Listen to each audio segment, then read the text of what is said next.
Robert Bianco loves fencing, so much so that he volunteers his time to coach the sport in Fargo at a club he helped establish about 2 years ago. I had an interest in teaching. Oh, sure. And so when we came here, there wasn't anything, and I was addicted to the sport. And so I had to get something started here. And so I teach the full range from the veterans, the college, the high school. So I teach high school on Thursdays, and then I have the little kids on Tuesdays. So I'm teaching all of them. Bianco first tried curling as a graduate student at the University of North Dakota. It would be the start of a lifelong commitment to the sport. Bianco says he loves fencing because it's a thinking person's sport. Victory doesn't necessarily go to the physically gifted. My favorite story is when I was in college and I thought I was really becoming a fencer.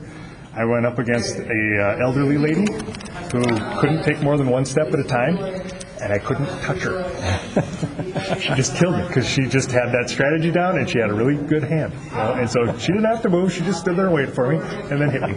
You know, and so nobody really has a total advantage because of their physique or anything like that. And so everybody can fence.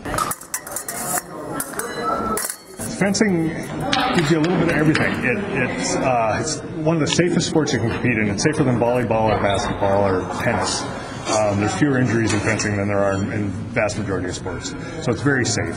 That's the first thing parents always ask me. You know, is it say you got swords? Well, yeah, but they're super flexible, and you got little buttons on the end. So and you got protective gear on. So it's super safe. Bianco's such a believer in fencing that he and club co-founder Enrique Alvarez purchased the equipment for the club out of their own pockets. And so we wanted people to be able to try out the sport because we both love the sport.